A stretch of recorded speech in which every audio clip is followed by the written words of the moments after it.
मी नेहमीच त्यांच्या संपर्कात राहिले.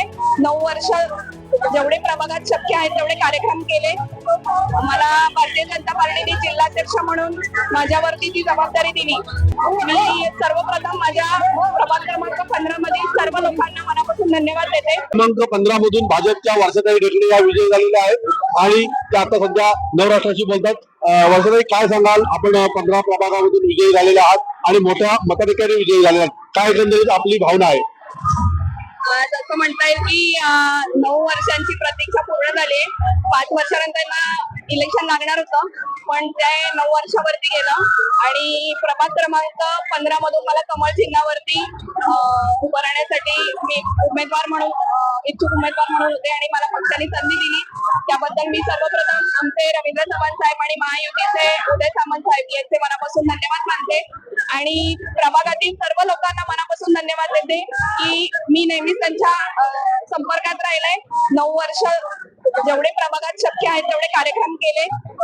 मला भारतीय जनता पार्टीने जिल्हाध्यक्ष म्हणून माझ्यावरती ती जबाबदारी दिली. ते काम मी जिल्ह्यामध्ये सातत्याने केले आणि तसेच काम प्रभागातही करत राहिले. मी सर्वप्रथम माझ्या प्रभाग क्रमांक 15 मधील सर्व लोकांना मनापासून धन्यवाद देते. राजिवड्यामधूनही मला खूप छान पद्धतीने मतदान झालंय, त्यामुळे सर्वांना मनापासून धन्यवाद. आता तुम्ही नगरसेवक म्हणून निवडून आलेले आहात, तर काय तुमच्या प्रभागामध्ये व्यवहार असणार आहे? काय तुमचं पुढचं विजन असणार आहे? काय एकंदरीत मला एवढंच सांगायचं की जेव्हा आपण नगरसेवक म्हणून निवडून जातो तर लोकांच्या जास्त काही अपेक्षा नसतात. लोकांचं असं म्हणणं नसतं की आपण त्यांच्या घरात जाऊन त्यांची घरातली कामं पूर्ण करावीत. त्यांच्या एवढ्याच अपेक्षा असतात की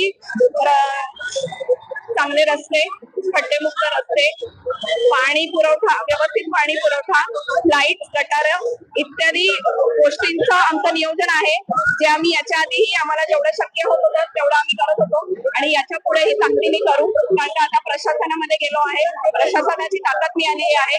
यापुढे 5 वर्ष पुढील अधिक पद्धतीने प्रभागाचं काम करू, लोकांच्या संपर्कात राहू आणि लोकांची कामं करू, एवढंच सांगते.